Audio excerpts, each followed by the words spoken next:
किताब भी बहुत है अंदर।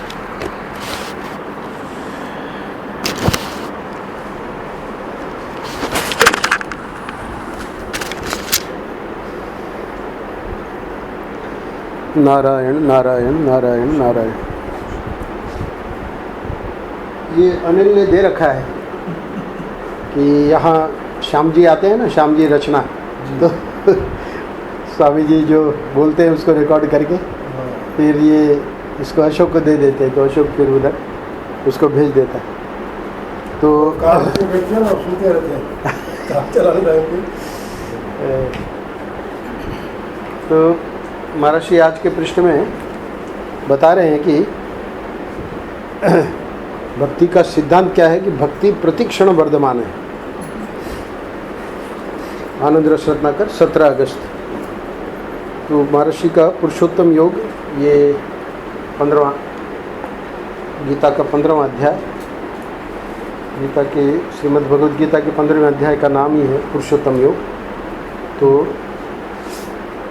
आज का पृष्ठ पुरुषोत्तम योग में से वहाँ महर्षि की बहुत बढ़िया बात हमको मिली, तो मैंने वहीं से ली है। पृष्ठ संख्या 244-245।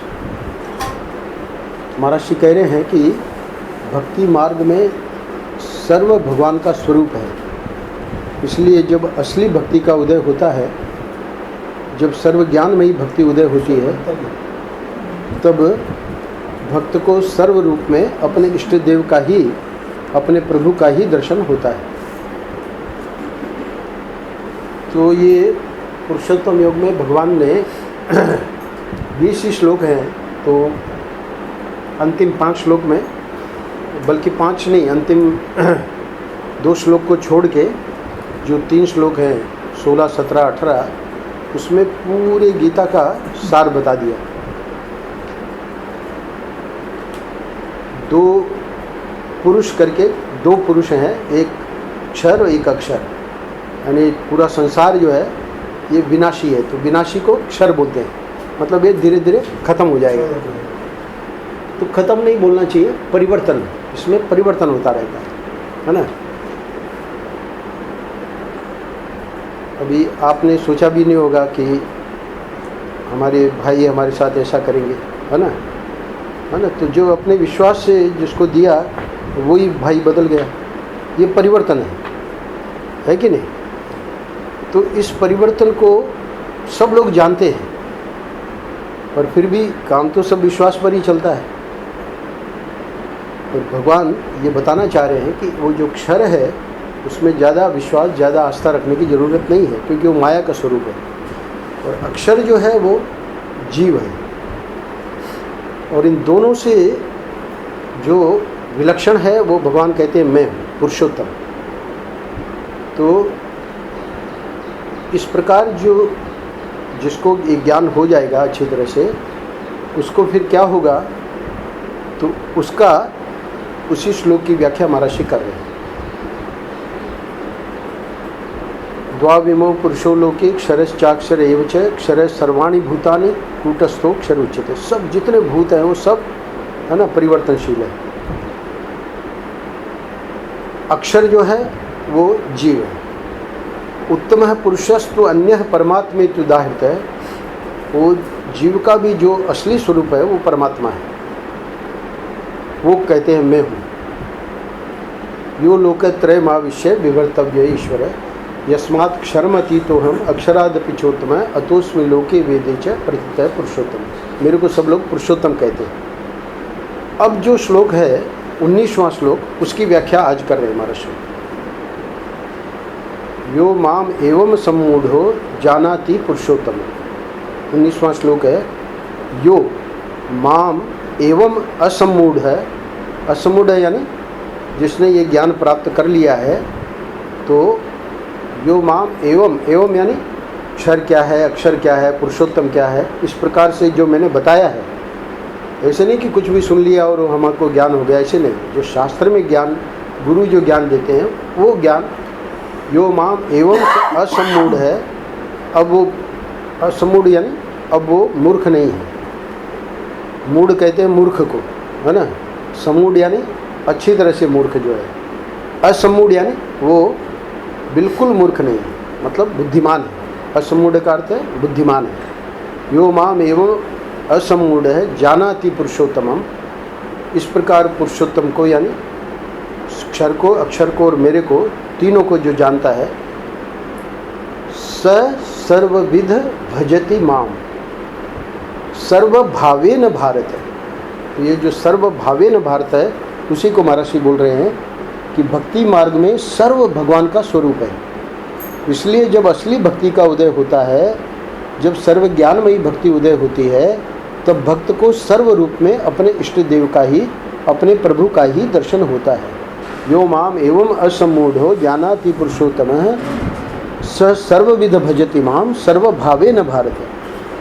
इसी को समझा रहे हैं। देखो, जितना बाहर दिखाई पड़ता है वह परमात्मा का स्वरूप है, और भीतर जितने भाव उठते हैं वे सब भी परमात्मा के स्वरूप है। तो इसको कहेंगे सर्वभाव से भजन। बाहर दिखाई पड़ता है वो भी परमात्मा का स्वरूप है, और भीतर जितने भाव उठते हैं वे सब भी परमात्मा के स्वरूप है। ये हो गया सर्वभाव से भजन। इस प्रकार बाहर भीतर एक रस, ये भक्ति है। अब जो लोगों को जो भक्ति के बारे में ख्याल है उसको बता रहे हैं। कई लोगों का ऐसा ख्याल होता है कि जितनी भक्ति हमारे आ गई बस उतनी ही भक्ति है। तो वे जब ऊंची भक्ति की बात सुनने लगते हैं तो उनकी समझ में नहीं आती है। यानी जितना जिस व्यक्ति की समझ है, तो अब जैसे आप लोग यहाँ बैठे हैं, अब हम गीता के श्लोक बता रहे हैं तो वो समझ में नहीं आएंगे, क्योंकि वो तो भक्ति में तो इतना ही है, भाई जप करो, भगवान का नाम लो। स्वामी जी तो बता रहे हैं एक क्षर पुरुष है, एक अक्षर पुरुष है, एक पुरुषोत्तम है ना। तो इसलिए महर्षि कह रहे हैं कि जब उनको ऊंची भक्ति की बात सुनने लगते हैं तो उनकी समझ में नहीं आती है।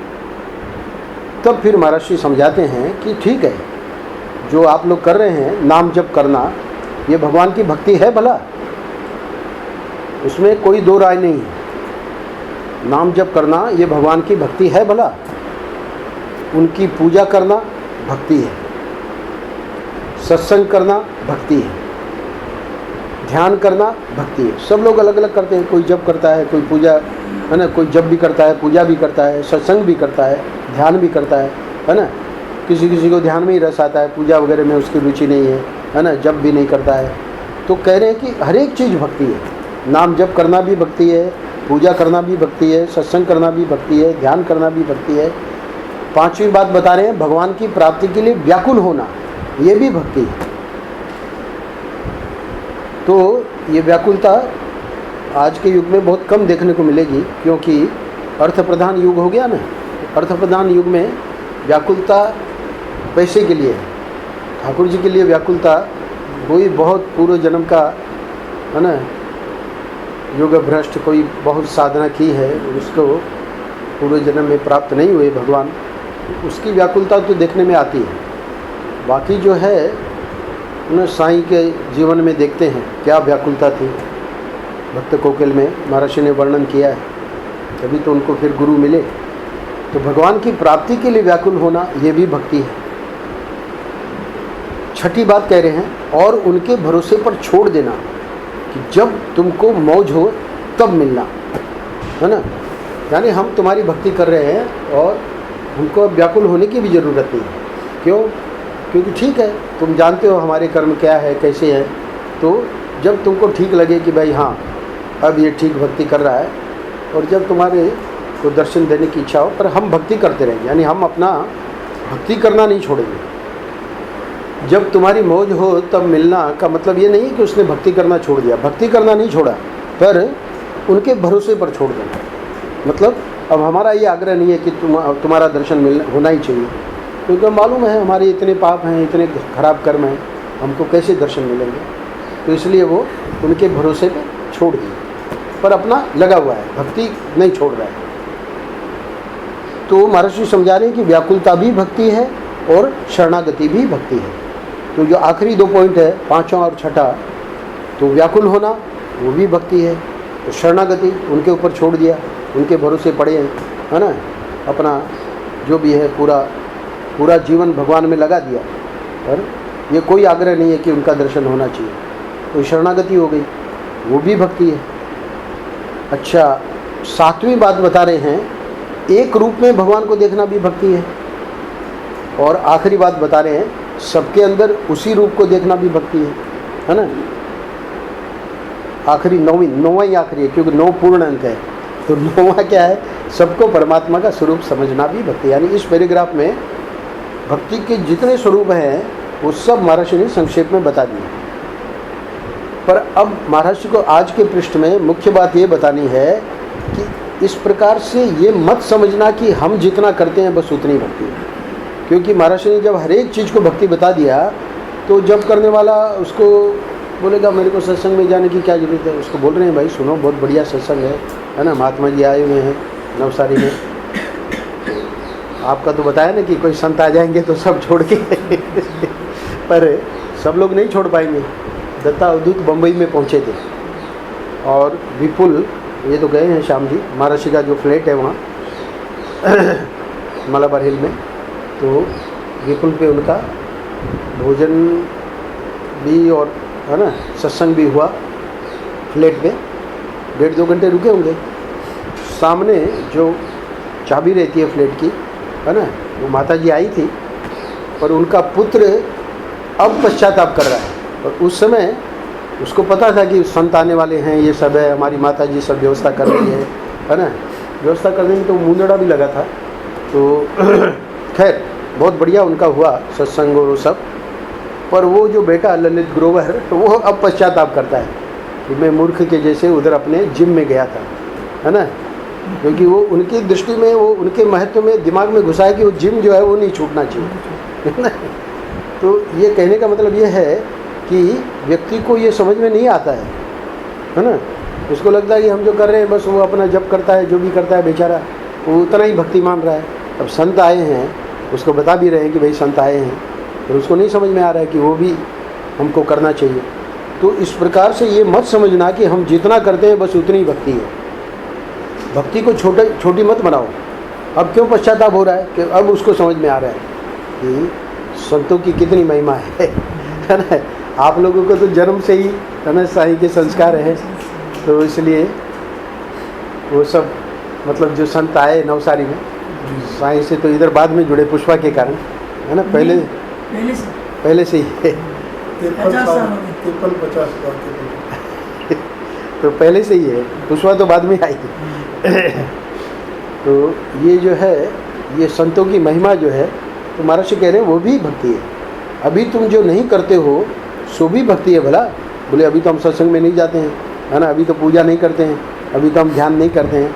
तो ये मत समझना कि वो भक्ति नहीं है, वो भी भक्ति है। जितना तुम जानते हो उतना ही भगवान नहीं है, जितना नहीं जानते हो सो भी भगवान है। तो महर्षि कहना क्या चाह रहे हैं, अतः भगवान और भक्ति को अपनी मति के घेरे में लाकर उसको मत यानी कोई पंथ मत बना देना। लोग क्या करते हैं, अपना पंथ शुरू कर देते हैं अलग से, है ना। तो पंथ बनाने की ज़रूरत नहीं है। ये साईं की विशेषता, साईं की जो महानता वो यही है कि उनको सब कुछ पता था, तो इसलिए वो उड़िया बाबा जी को भी वो पहचान पाए, महर्षि को भी पहचान पाए, क्योंकि संतों को सब पता रहता है ना। पर हम लोग क्या करते हैं, जो छोटे छोटे लोग होते हैं जिनको ये सब पूरा ज्ञान नहीं होता है, तो वो लोग पंथ बना देते हैं, मत बना देते हैं। मत बना देते मतलब ये हमारा मत है, यानी जो हमारी बात मानता है वही बस इसमें आ सकता है, बाकी जो इसको नहीं मानता है ना, वो उससे हमारा कोई मतलब नहीं। तो महर्षि कह रहे हैं कि ऐसे मत करना, भगवान और भक्ति को अपनी मति के घेरे में लाकर उसको मत यानी पंथ नहीं बनाना। तो फिर क्या करना चाहिए, आखिरी 2 पैराग्राफ में बता रहे हैं, सबकी मति में जितनी भक्ति और भगवान हैं वे भी ठीक है। यानी अभी ऊपर जो बताई 9 बातें, तो हर एक की बुद्धि अलग अलग है, तो उसकी समझ में जितनी भक्ति और भगवान है वो ठीक है, उसकी हम निंदा नहीं कर रहे हैं, उसका खंडन नहीं कर रहे हैं, उसको गलत नहीं बता रहे हैं, वो ठीक है। और उस मति से बाहर, है ना, भाई हमको तो नहीं मालूम है वो लोग क्या करते हैं, है ना, वो तो ऐसे करते हैं वैसे करते हैं, वो भी अपनी बुद्धि से जो बाहर है वो भी भक्ति है और भगवान है ना, वे भी ठीक है, उसको गलत मत कहना। तो इससे क्या होगा, इसलिए कहीं राग द्वेष न करके अपने को साधना के रूप में जो वस्तु प्राप्त है अपनी निष्ठा में दृढ़ रहकर चलते जाना चाहिए। ये मुख्य वाक्य है। आज के पृष्ठ का जो मुख्य वाक्य है वो क्या है? राग द्वेष नहीं करना है। राग द्वेष बोले तो मैं जो कर रहा हूँ बस उसी में मेरा राग है, और जो दूसरे कर रहे हैं वो मेरे को पसंद नहीं है, वो द्वेष हो जाएगा। तो ये जो राग द्वेष है वो तो भक्त के हृदय में रहना ही नहीं चाहिए। और जो उसकी साधना है, जो गुरु महाराज ने उसको बताया है ना, वो उसको साधना के रूप में प्राप्त है, तो वो अपनी निष्ठा में दृढ़ रहकर, है ना, चलते जाना चाहिए। तो अपनी निष्ठा में जब दृढ़ रखकर और वो अपना साधन भजन करते रहेगा तो उसकी उन्नति होती जाएगी, तो वो चलते रहेगा आगे आगे आगे आगे। उससे आगे की बात से इनकार नहीं करना चाहिए। महाराज जी समझा रहे हैं कि कोई आके बतावे कि भाई चलो आप ये तो कर रहे हो, है ना, पर तो कठोपनिषद का हो रहा है, तो हो सकता है कठोपनिषद में नहीं समझ में आवे, है ना, कोई बात नहीं, जाके बैठे, है ना, उसका भी पुण्य है। उसके जो शब्द पढ़े भले समझ में नहीं आए, उसका भी पुण्य होता है। तो कह रहे हैं कि उससे आगे की बात से इनकार नहीं करना चाहिए कि इसके आगे कुछ है ही नहीं, हम जो कर रहे हैं जब हमारे महाराज जी ने बता दिया है बस उतना ही करेंगे। तो अगर गुरु ने ऐसा बताया है ना, जब ही तुमको करना है तो ठीक है, फिर उसमें कोई गलत बात नहीं है ना। पर गुरु ने समझो सत्संग के लिए मना नहीं किया, सत्संग में भी जाओ बेटा, है ना, ध्यान भी करो, पूजा भी करो, तो फिर वहाँ पर जब मैं आग्रह करके कि भाई हमको कहीं नहीं जाना है, सत्संग में भी नहीं जाना है, तो महाराज जी कह रहे हैं वो गलत हो जाएगा। क्योंकि किसी किसी को गुरु महाराज ऐसे कह भी देते हैं, उसकी योग्यता, उसका अधिकार देख के कि नहीं भाई तेरे को सिर्फ जप करना और कुछ नहीं करना, ऐसे भी होता है। तो इसलिए महाराज ने कहा है कि साधना के रूप में जो वस्तु प्राप्त है अपनी निष्ठा में दृढ़ रहकर चलते जाना चाहिए। तो अगर गुरु महाराज ने कह दिया कि जप ही करना है तो कोई बात नहीं, फिर उसमें दृढ़ निष्ठा रखो और चलते जाओ। फिर उसके बाद ये सब सोचने की ज़रूरत नहीं है कि भाई सत्संग में भी जाना है, ये भी करना है, वो भी करना है, कुछ बात नहीं। पर गुरु महाराज ने मना नहीं किया है। गुरु महाराज ने कहा है कि पूजा में जाओ, पूजा करो, ध्यान करो, सत्संग करो, है ना, जितनी 9 बातें बताई है सबके लिए गुरु महाराज ने परमिशन दे रखी है ना। तो फिर उसको फिर अगर वो अपनी बात पे डट जाएगा तो गुरु महाराज की बात नहीं मान रहा है। सिर्फ उसी के लिए छूट है जिसको गुरु महाराज ने विशेष रूप से कहा है कि तेरे को और कुछ नहीं करना है, सिर्फ यही करना है जो मैं बता रहा हूँ। तो उसके लिए महाराज कह रहे वो अपनी साधना में दृढ़ रहे और चले आगे, है ना। पर जिसके लिए किसी चीज़ की मना नहीं की है, अध्यात्म में जो जो हो रही है बातें, है ना, उसमें जाओ, बैठो, सुनो, है ना, समझने की कोशिश करो, नहीं समझ में आ रहा है तो पूछो। तो ऐसे ही व्यक्ति के लिए महाराज जी समझा रहे हैं कि आगे की बात से इनकार नहीं करना चाहिए कि इसके आगे कुछ है ही नहीं, है ना। तो अब वो जप वाला जिसको गुरु महाराज ने कह रखा है तुम जप ही करना है, वो कहे कि इसके आगे कुछ है ही नहीं, तो उसकी बात ठीक है। पर ऐसे किसी किसी को बोलेंगे गुरु महाराज, क्यों? क्योंकि उनको मालूम है कि ये व्यक्ति और दूसरा कुछ नहीं कर सकता, उसका कल्याण उसी में है। तो ऐसे तो कोई हजारों लाखों में कोई एक ऐसा व्यक्ति मिलेगा, है ना, तो वो भले कह दे कि इसके आगे कुछ नहीं है ना। पर हम लोग कहने लगे कि भाई इसके आगे कुछ नहीं है, जो भी करना है तो बस। ये साईं की एक और जो महानता है ना, इतना मिला दिया है साईं के परिकर और जो महाराज जी का परिकर, उड़िया बाबा का परिकर एक है ना। उनको इधर आने में, हमको उधर जाने में कोई किसी प्रकार का वो नहीं है कि भाई नहीं हम तो उधर नहीं जाएंगे, या साईं के लोग कहें हम इधर नहीं जाएंगे, ऐसा रखा ही नहीं किसी के दिमाग में। तो ये महानता है दोनों महापुरुषों की। तो इसीलिए महाराज जी इसको समझा रहे हैं आज के पृष्ठ में कि आगे की बात से इनकार नहीं करना चाहिए कि इसके आगे कुछ है ही नहीं, है ना।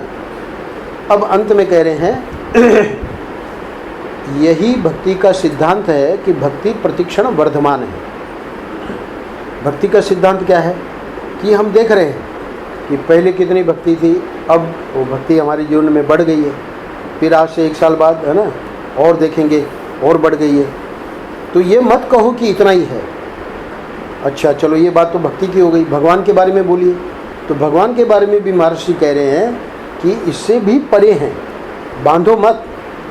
जितना जितना हृदय का विकास होता जाए, है ना, जितनी जितनी आँख खुलती जाए, जितनी जितनी समझ आती जाए उतना उतना स्वीकार करते चलो, तब देखो कि आगे बढ़ोगे। तो मुख्य आज का जो है पृष्ठ का संदेश या कहना चाहिए कि जो शिक्षा है वो यही है कि महाराज जी हम लोगों को आगे बढ़ने के लिए कह रहे हैं। जैसे बिजनेस में है ना व्यक्ति आगे बढ़ता है, तो वैसे ही अपनी साधना में, अपने भक्ति मार्ग में भी हमको आगे बढ़ना है। बहुत सुंदर संदेश दिया है महाराज ने, और भी बहुत सारी बातें हैं। तो आज तो आप आए हैं तो थोड़ा आपसे भी सुनेंगे।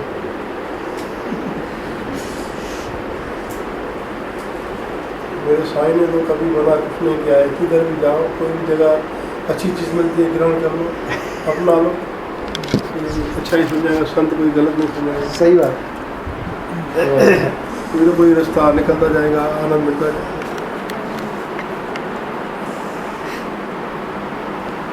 क्या नाम है आपका? मनोहर लाल। मनोहर। आपका? मंगन दास।